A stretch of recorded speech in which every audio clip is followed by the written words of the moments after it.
Thank you once again. You may begin. Okay, for those of you who don't know me, my name's Jack Reyome.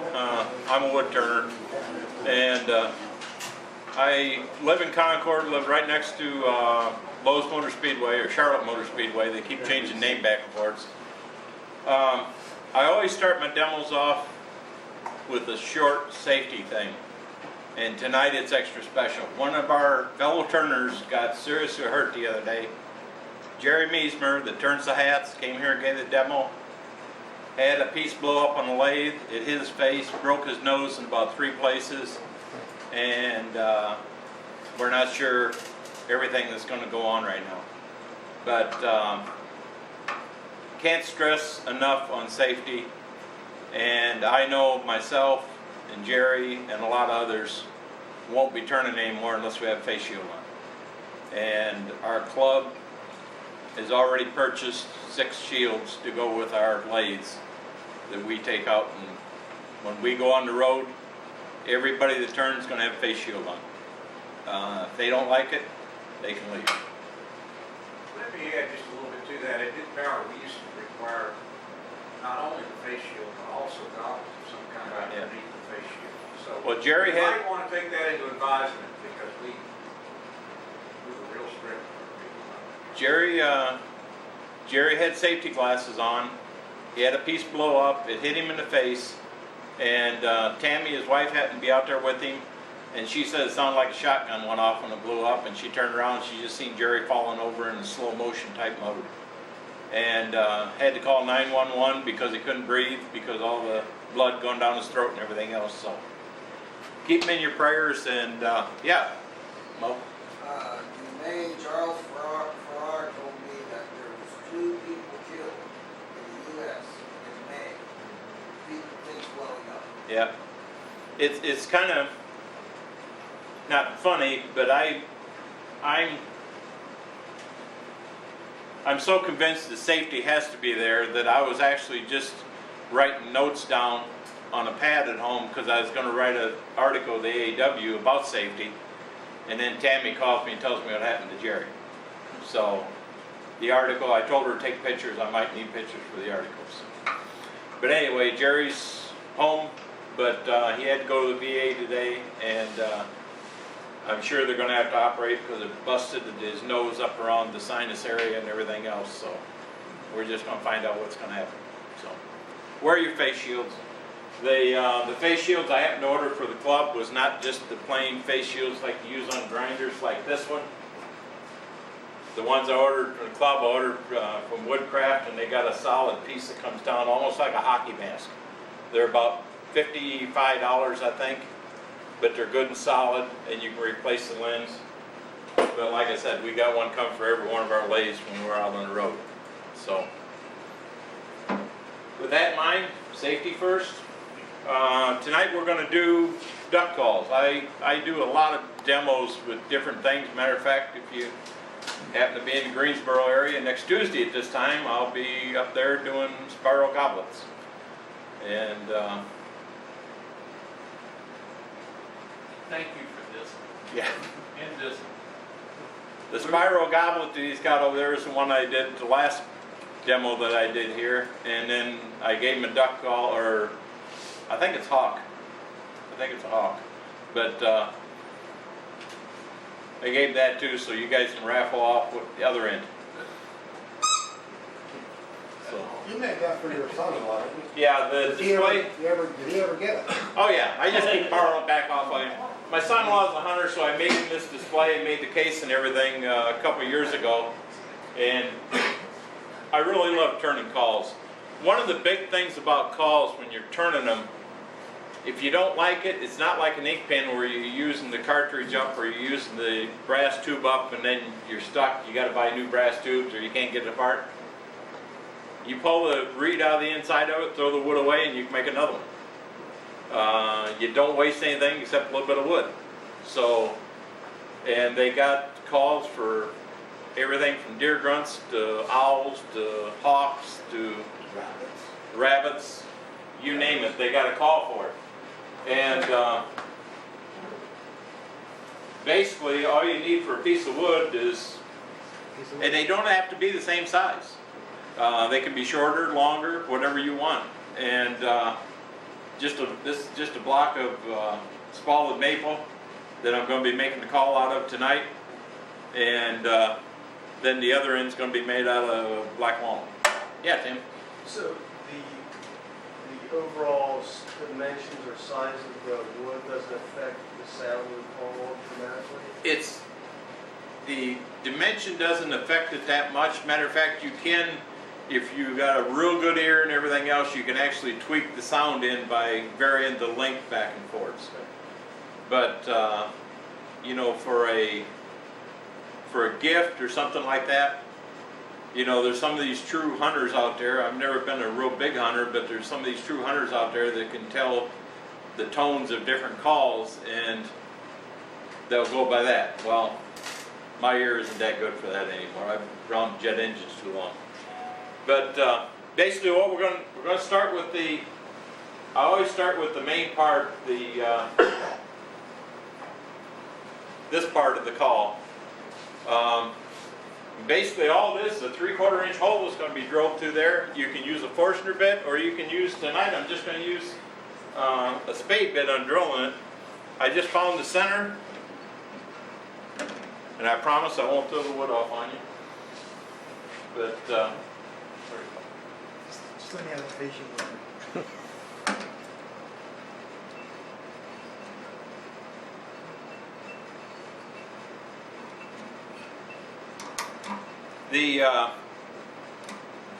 I've already found the center of this, and I always put just a little recess or a little indentation so I can pick it up. And anytime you're drilling wood, you need to drill it at a low speed for two reasons. One of them is heat, because the bit will pick up heat in a hurry. And the other reason is safety. I'm just trying to get as close to the center as I can. Close enough.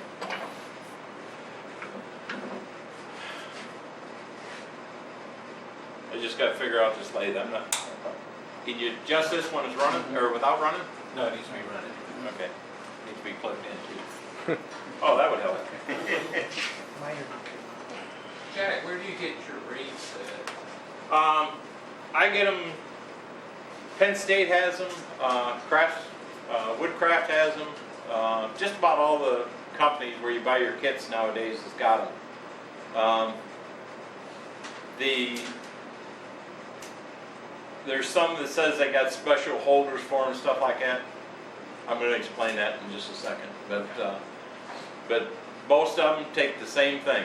3/4 inch hole in this part, 1/2 inch hole in the other part. You're good to go. So let me get this slowed down.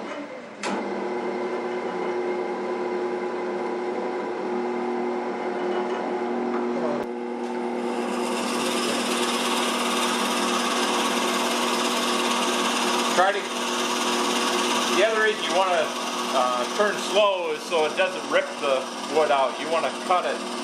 These spade bits that I'm using has actually got a burr. They're trying to think of the name of them now. But they got a burr coming down around it, so they actually cut the wood first and then it shaves it off. So they're pretty good bits. Pretty self-cleaning too.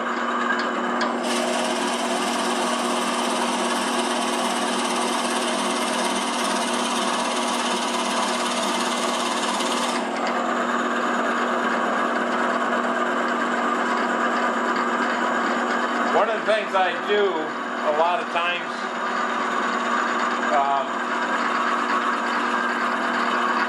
is I always try to make sure after I build them, I found one thing out that you always want to try to coat the inside, get the inside as smooth as possible, and coat the inside also, because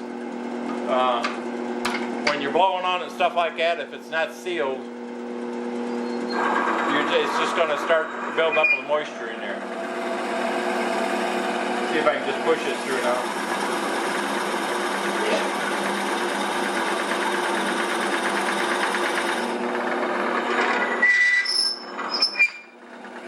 the way, if any of you is going to be up to the, not promote myself, but if you're going to be up to the extravaganza, I'm pretty sure I'm going to be doing a factory demo up there for the Easy Tools.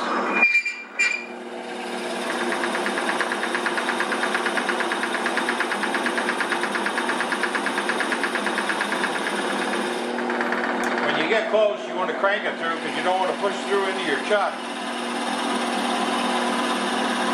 Which I hope I'm getting real close. Because I'm running out of wood, or running out of bit. There it is.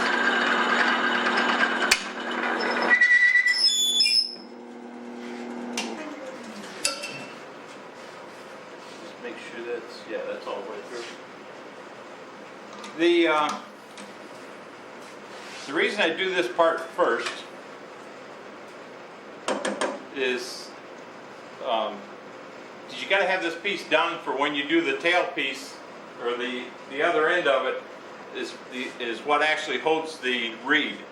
So you want to make sure it fits in here good and snug and everything else before you start it. There's 3 different ways actually that I've found so far that you can turn this now. You can get this little kit, and I'm going to pass this around. This is the first kit I started with, and basically what it has is rubber bushings in it. It goes over your pin mandrel, and there's rubber bushings in there and spacers, so when you tighten the nut down, it just expands the rubber bushings inside this. Okay? That's one way to do it. Pass this around, Dale. The next way, I just found these the other day, and I figured, well, I'm going to grab them. This is from Penn State. Basically, they're just little wooden wedges, or little triangle or domes that'll fit on your pen mandrel. That just does a fit in here. The way I do it is I actually just put a piece of wood in the chuck, and I'll usually turn this down to where it actually fits in here fairly decent, to where you're not hitting just on the edge like you would with them little tapered pieces there. And that's the way I turn mine, and I just bring the tailstock up to and do a compression fit, or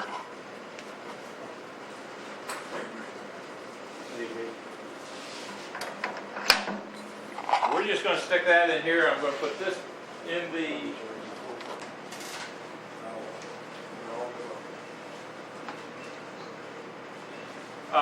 one of the things you want to try to do is, no matter which way you do it, is get these ends as square as possible, and you can still square the ends up with it between centers like this with no trouble at all.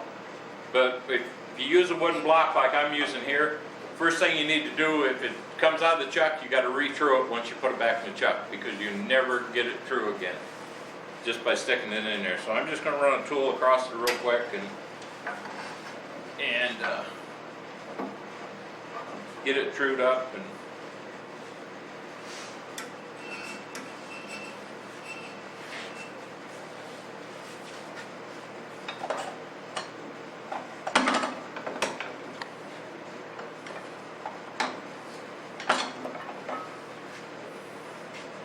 I'm just using a little spindle gouge to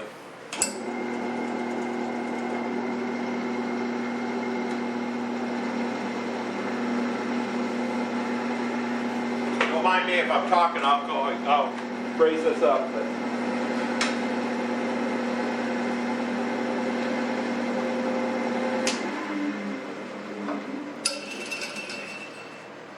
it's funny, you get on a new lathe, or a lathe you're not used to, and you got to readjust everything.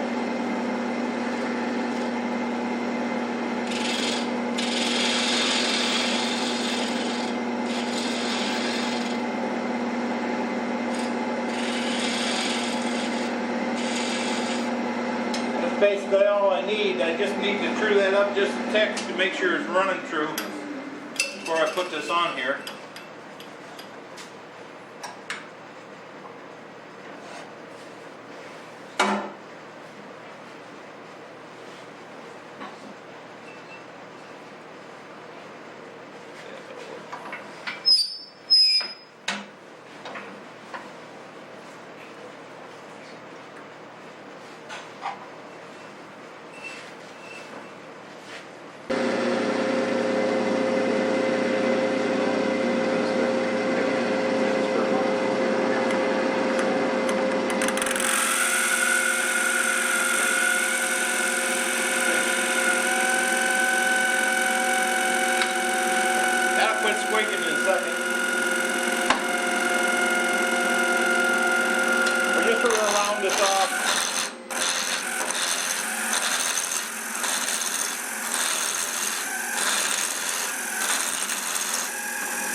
the roughing gouge is just getting the corners off of it, and you can use a skew for those of you that like a skew.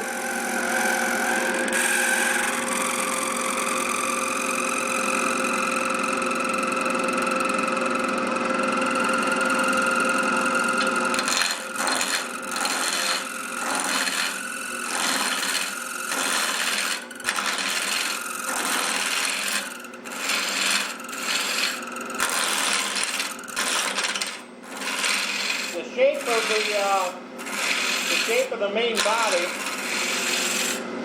basically whatever you want to make it. Just remember, you've got to hold it in your hand, and a lot of times I like to put a little groove around it because they got a lanyard you can put on it to hold it around your neck. I hope everybody can still hear me. Can you? Okay.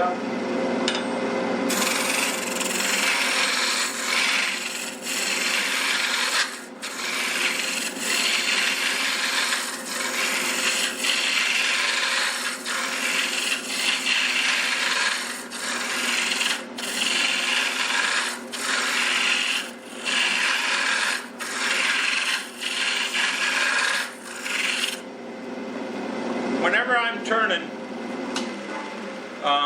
something like this or a ink pen, I always orientate it on the lathe the same direction. Like when I'm doing an ink pen, this is the top of my ink pen. When I'm doing the duck calls, this is the mouthpiece of the duck call here. This is the part where the reed portion is going to go into. The reason I do that, and the reason it's important, especially if you're doing pens and stuff like that, some of these pens, the bottom part of the barrel is a different length than the top part of the barrel. So if you keep switching back and forwards, and for some reason, this is a voice of experience, you can get mixed up and then they don't work. And you just ruin the kit. So try to always orientate them the same way if you can. And you have less problems. At least I found out I have less problems.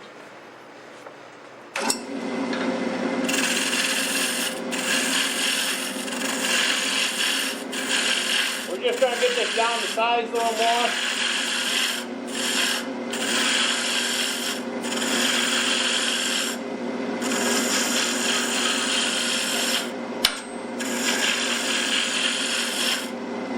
That's what I always tell my students is rule number one. Make sure the tool is always on the tool rest. And rule number two is don't forget rule number one. Well, I just forgot both of them because that little click you heard was the tool slamming back down against the tool rest.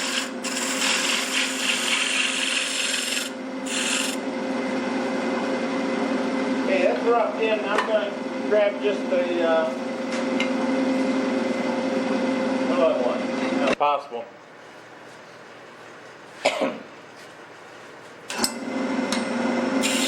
We're just going to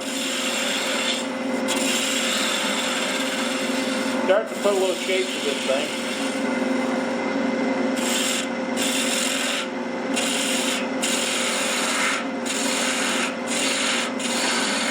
There's some more wood.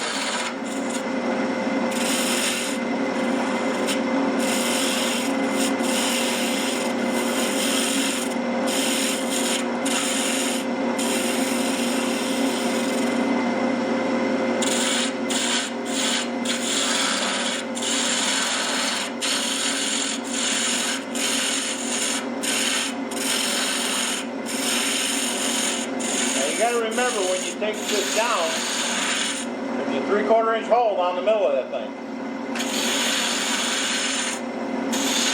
You can make executive firewood in a hurry here.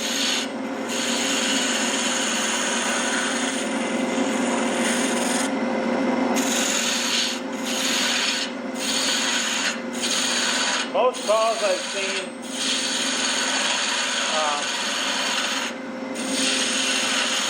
taper down towards the mouthpiece.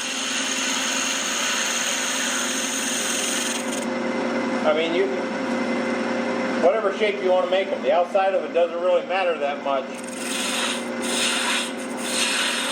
So you just want them to look nice when you get done.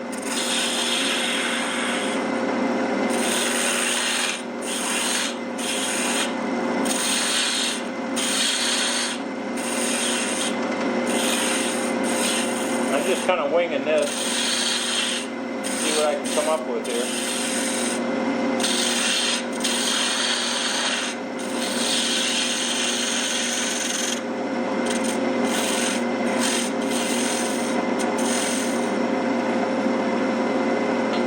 I kind of like that.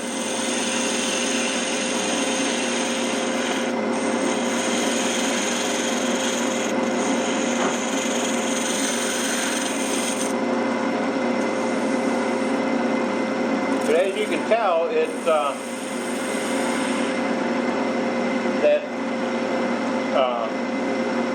my mind just went blank. The block of wood that I got this jammed into, the jam chuck, it's what I normally do is I'll turn the stub coming out to where it's right about at 3/4 of an inch, so it actually slides into that piece just a little bit.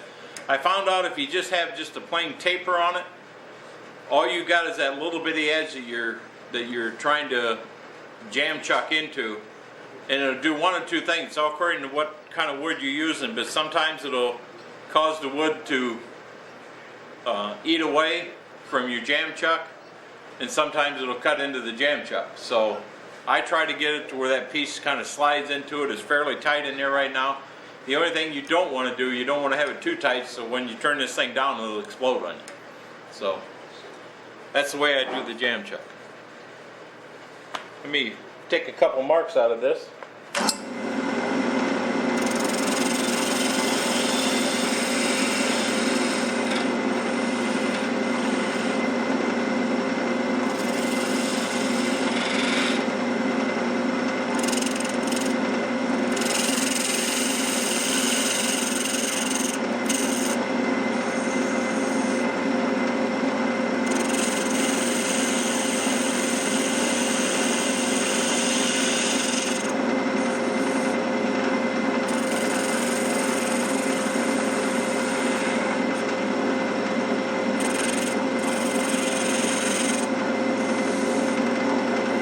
You can do, like I said, you can use just about any kind of wood on this. Some calls, if you look on the internet, some calls are better with other kinds of woods. Yeah. Anytime I do a demo, one thing that I make sure I don't do is I always bring just native wood to the area, because most wood turners won't be allergic to that.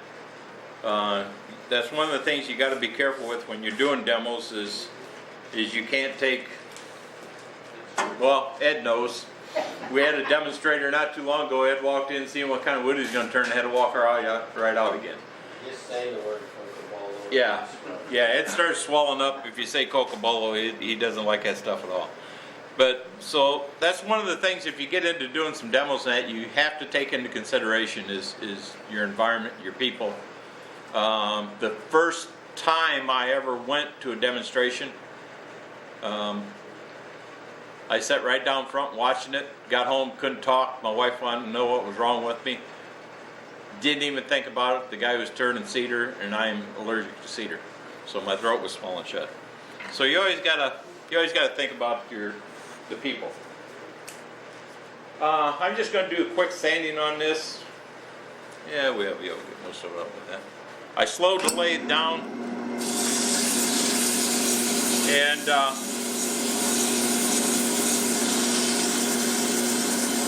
like some turners told me, well, Jimmy Clues was one of them, use sandpaper like somebody else bought it, so don't try to get the last little grain of sand out of it when you're sanding. Needless to say, I go through a lot of sandpaper at home because I don't use it but once.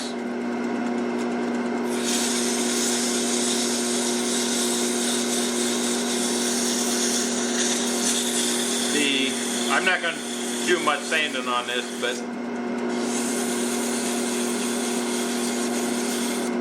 I just want to get it down a little ways so I don't have so much work to do on it at home. You can put any kind of decoration on it.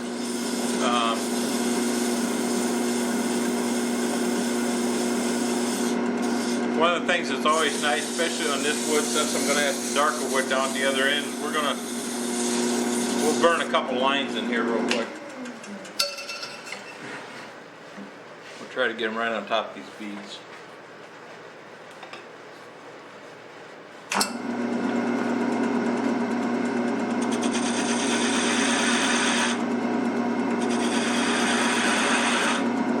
I always take my skew and I mark it just a little bit first, so the wire won't jump out of there.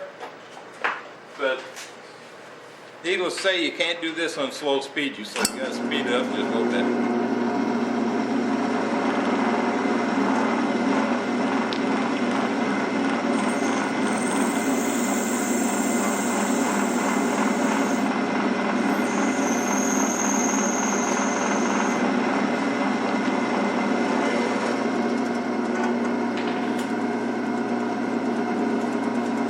Touch this up just a little bit, and then we're going to press on.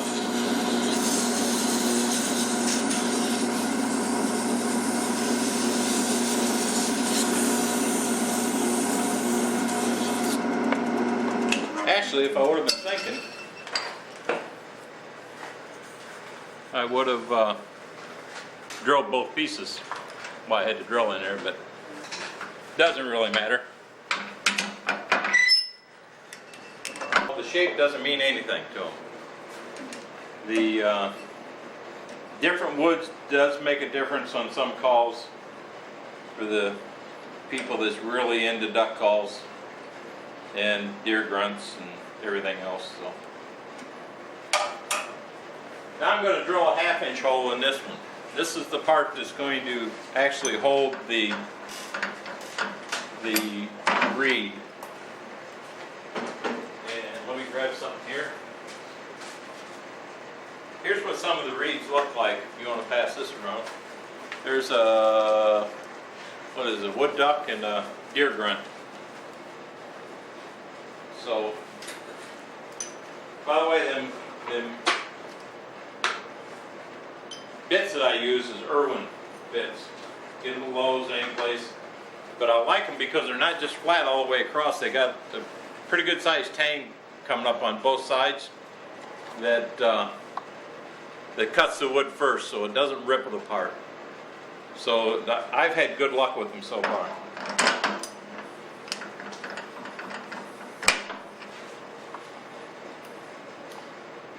The distance shouldn't take long to take and put a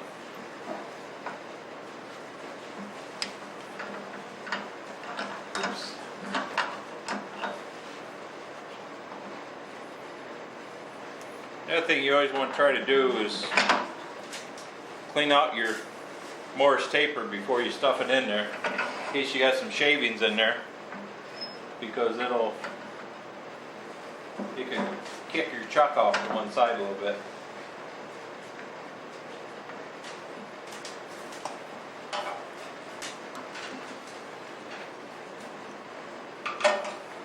Alright, we should be on slow speed.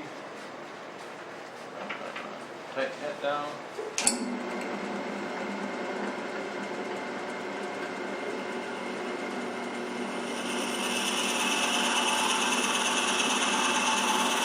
Now that piece that you're passing around, I'll actually sand the inside of that and everything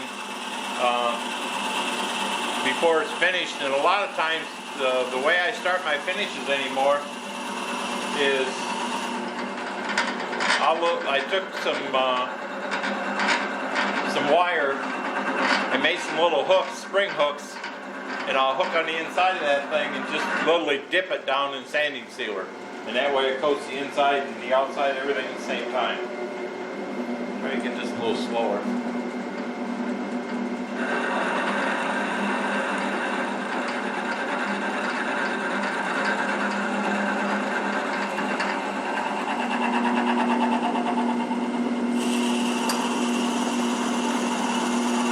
It's off just a little bit, but it doesn't really matter because I got plenty of wood there that it's you can see it wobbling just a little bit.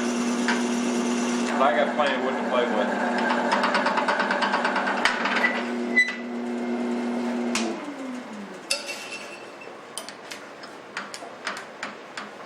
But like I I said, the only two bits you need is a 3/4 and a 1/2 inch, and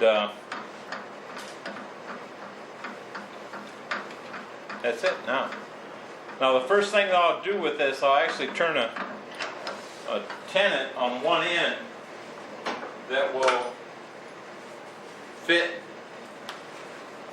not snug into this, but just a little loose into this. You don't want it real snug.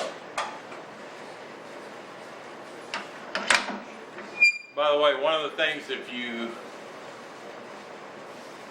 want another raffle thing, there'll be the wood in one of the reed kits for your auction.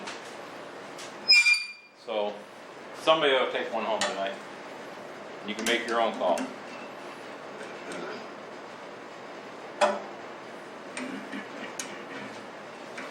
I always keep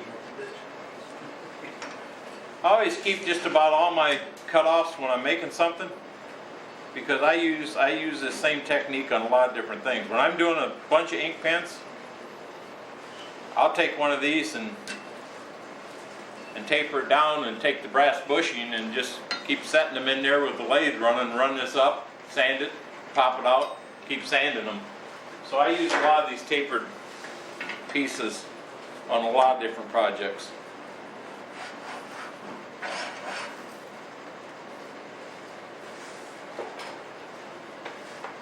All I'm going to do is make sure I screw this up again. It's off just a tick, not bad.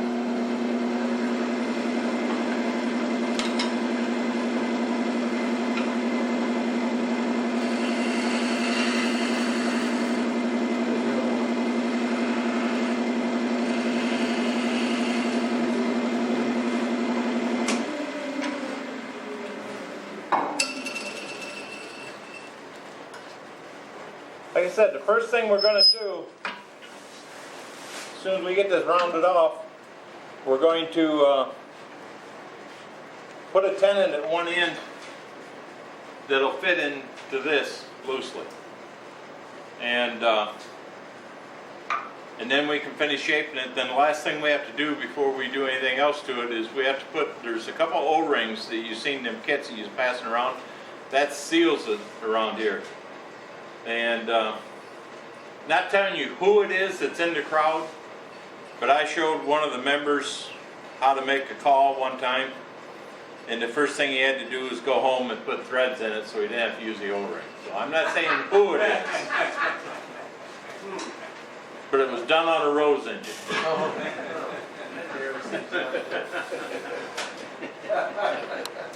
So he always has to outdo me. So. Nice, you didn't mention any names, just initials. Yeah, I didn't mention any names. And this has got a 1/2 inch hole, is that right? this got a 1/2 inch hole down the middle of it. Every one of the kits that I've got in so far, that's what it needs, a 1/2 inch hole. Now if you looked at that deer grunt when we passed it around, that's actually got some grooves around that. You can actually adjust the sound of that one by putting the O-ring to a different spot on them grooves, and it tightens the reed up. I don't know, for some reason that's my wife's favorite call. But so anyway, they all make different sounds. He probably uses that one to call you. Yeah. No, she don't call me at all anymore. But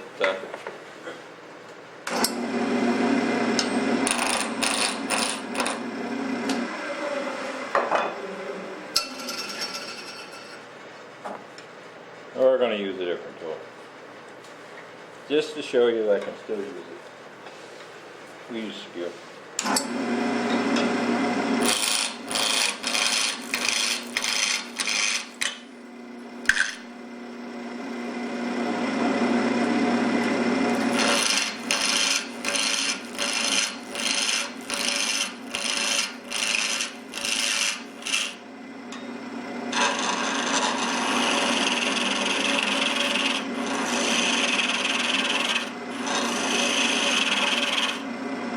Tell Jerry I was thinking of him. That's the reason I'm using this cue.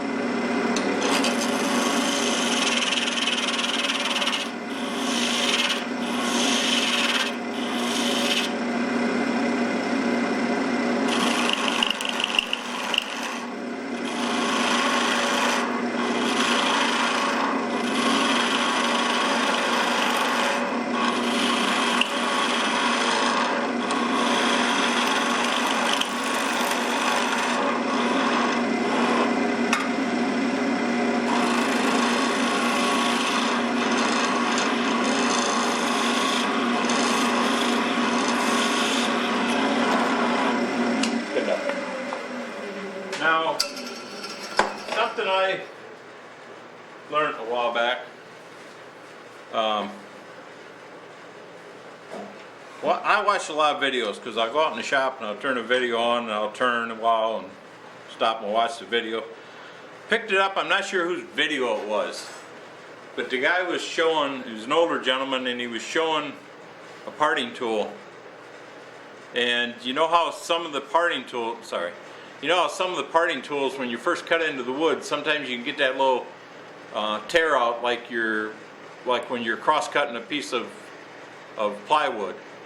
Well, what he said was, and I tried it on several different kinds of woods and he worked on every one of them, is go into, I don't know if you can get a shot back here or not, but when you start your cut, go in underneath the wood, raise up just a little bit, and it kind of breaks the edge of the fibers, then go ahead and shove it in.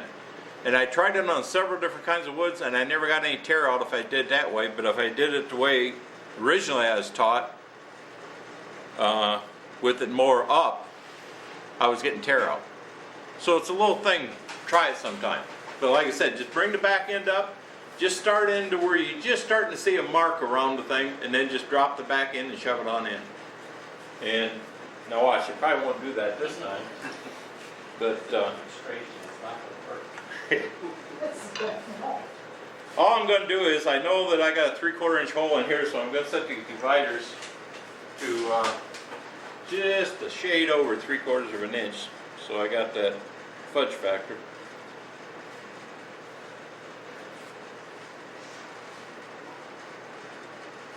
And we're going to put approximately a 1/2 inch tenon down at this end.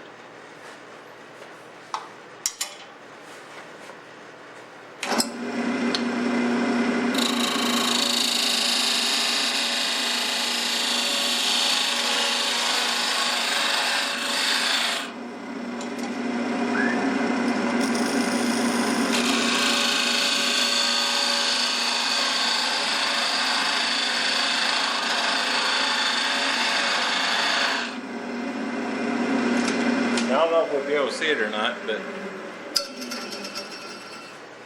you look at the edge of that, there's no tear out on that at all.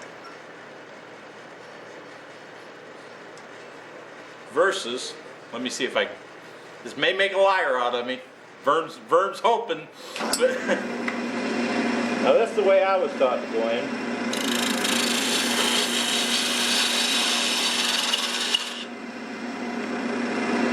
I don't think it tore out at all. No. Well, there's a little bit. If you can see it close, there's a little bit. You know, it probably tears out more the softer the wood is. Yes. Well, like I said, start with the end up, get your mark in there, and then just drop it down and shove it on in. And it's worked great for me. That's the only way I do it anymore.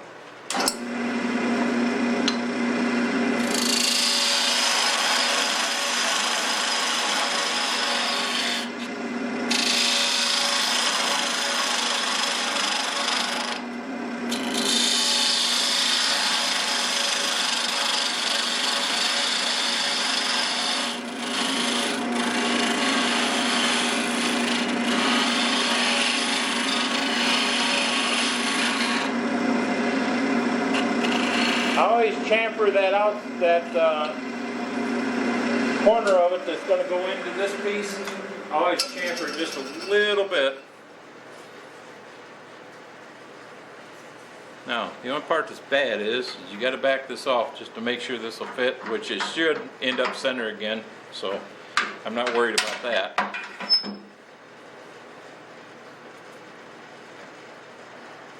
Too tight.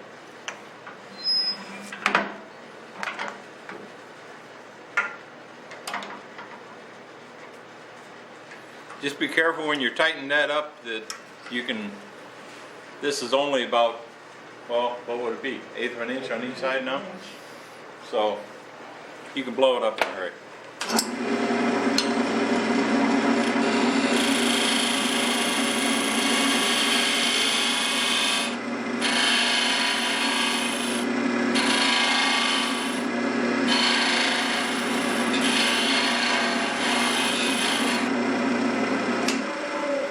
Readjust these and maybe we'll hit it this time.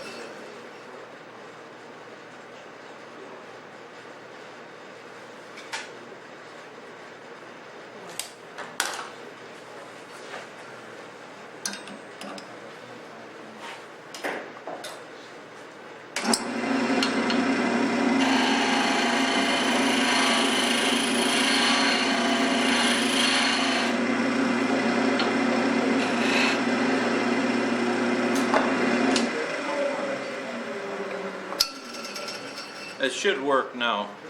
You can't have that real tight because you gotta have room for the seals to go around on the outside of it.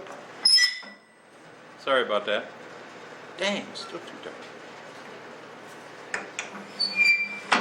This doesn't happen at home. Different legs, Yeah. That's a good excuse. works for me.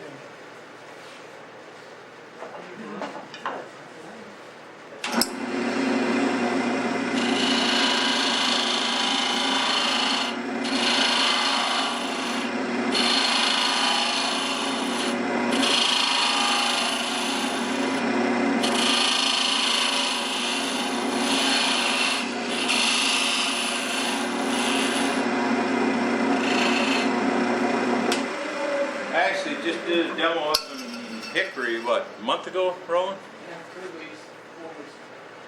And I actually took my own lathe along because they got a one-way up there, and I have nothing against one-ways, but it takes a lot of different chucks and everything compared to what I use.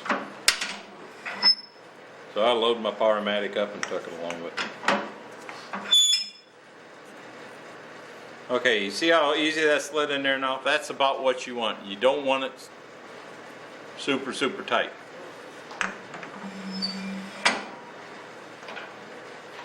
Now, something I tried the other day and it worked. Some of you know I do spiral turning like that goblet. Well, what I start out with when I'm spiral turning is a let me find it here. I start out with a small rasp. Well, it just so happens that this rasp is about the same size as that O-ring. So I actually took that and rubbed it across a couple times and made a nice little radius for the O-ring, and it worked. You can take anything and make the groove in there. You just got to make a groove down in there for the O-rings.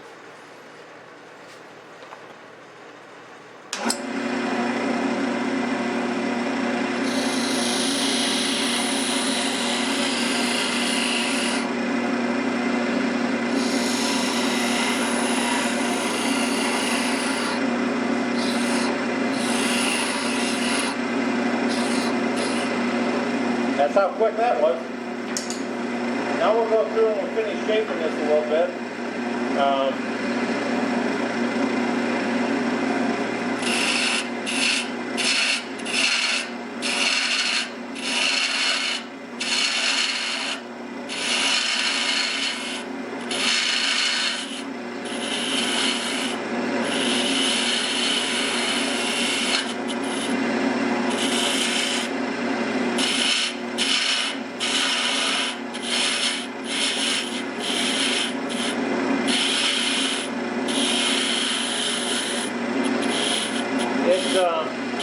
Again, shape doesn't really matter because it's not like it has a tapered hole in it or anything, so like a, what do you call them? You know, like a, huh? Yeah. So it, whatever pleases you or whatever you like, you do it. And like I said before, you can reuse these parts, so if you don't like it, you throw it away and you get something else.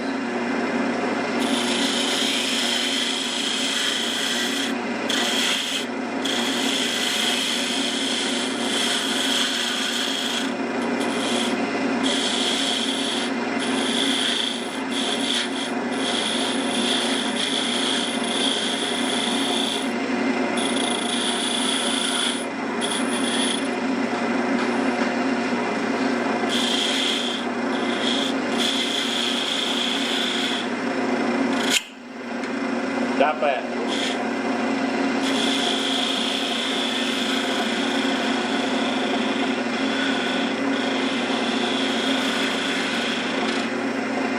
One of the things Jerry tells people when he goes and does a demo, he says, I'm going to get a catch during the night. You got to tell me when I do it.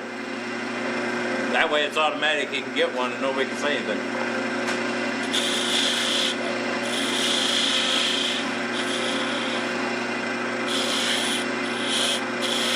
The most important part about that I found out about wood turning is have fun. It don't matter if you never turn a piece,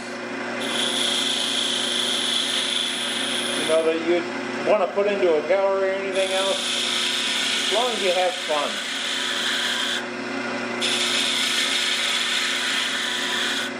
One of my philosophies I've always had since I was small, that my dad taught me, if you don't like what you're doing, don't do it.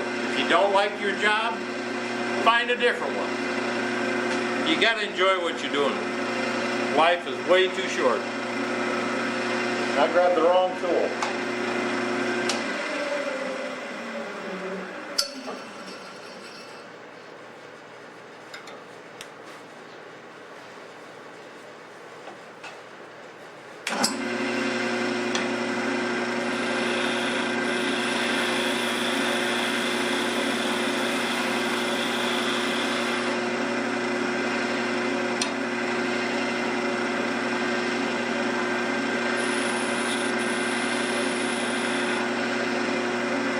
I'm just trying to smooth out some of these cuts in here with the skew.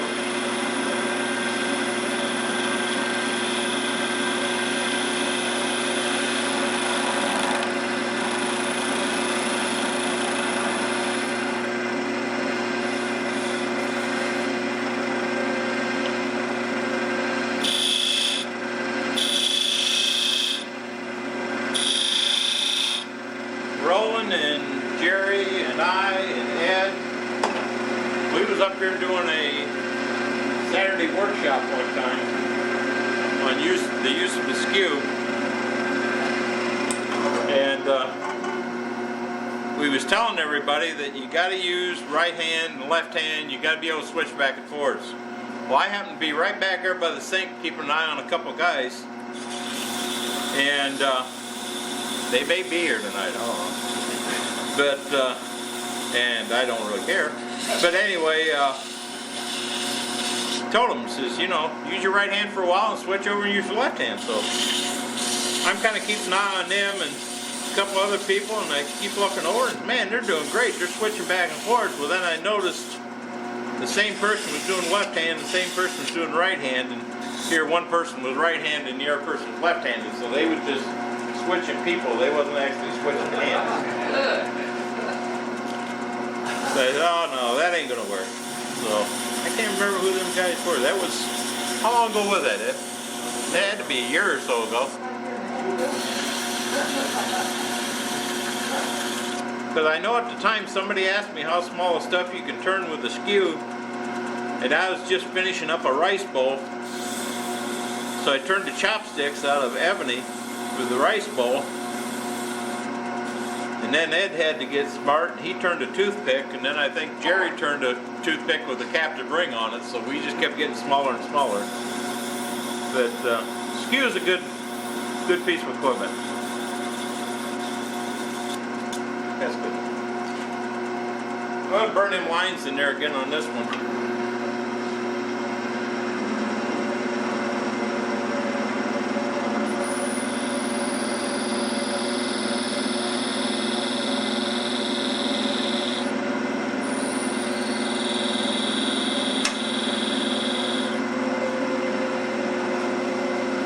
If you don't like what it looks like after you get done with it, pull the stuff back out, turn something else. Said that's one of the nice things about making calls, is you're not really wasting any of your kits. Plus the kits don't cost that much.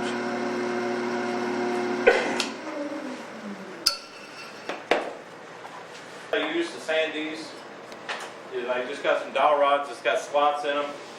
I'm sure I'm going over some stuff that a lot of you know already, but I take an old piece of mouse pad that's cut up, and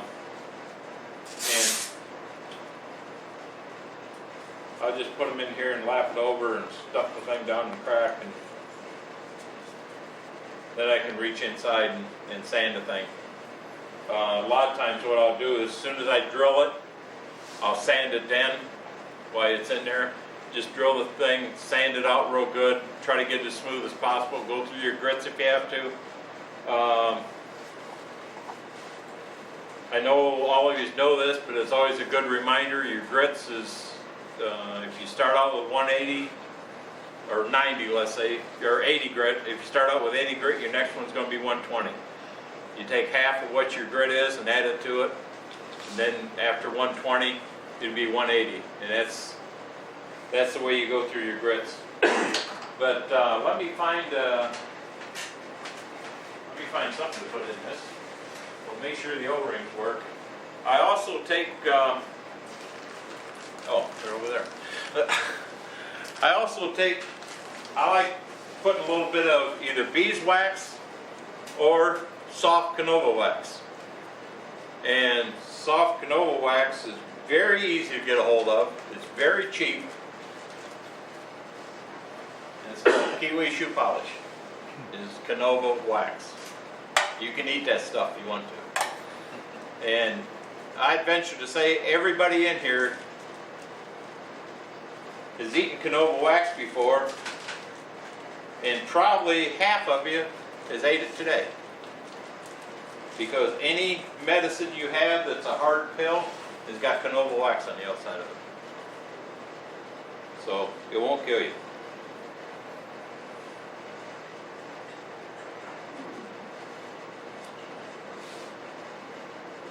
I'm just going to slide these O-rings on to make sure they're going to fit. I'm going to put just a little bit of Canova wax on it, and a little bit of Kiwi shoe polish, neutral.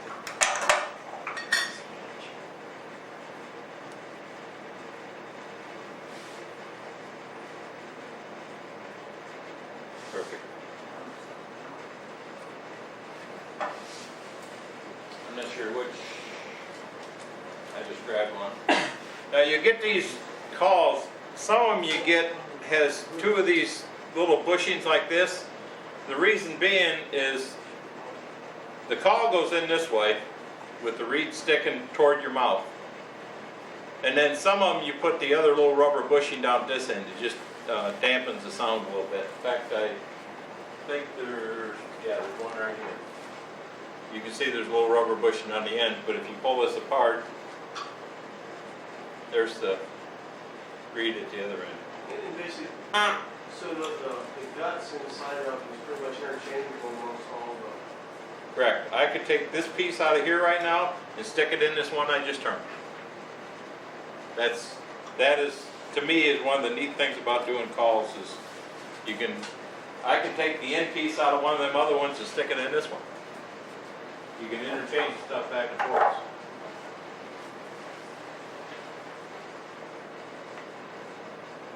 Like I said, this is ugly, but you can change the shape whatever you want, and it works. But you just got to have fun what you're doing, and these make great gifts, especially if you got a hunter in the family or you know somebody that's a hunter. You can make one of these out of scrap wood, have $5 in it, and the guy will think it's the best gift he ever had.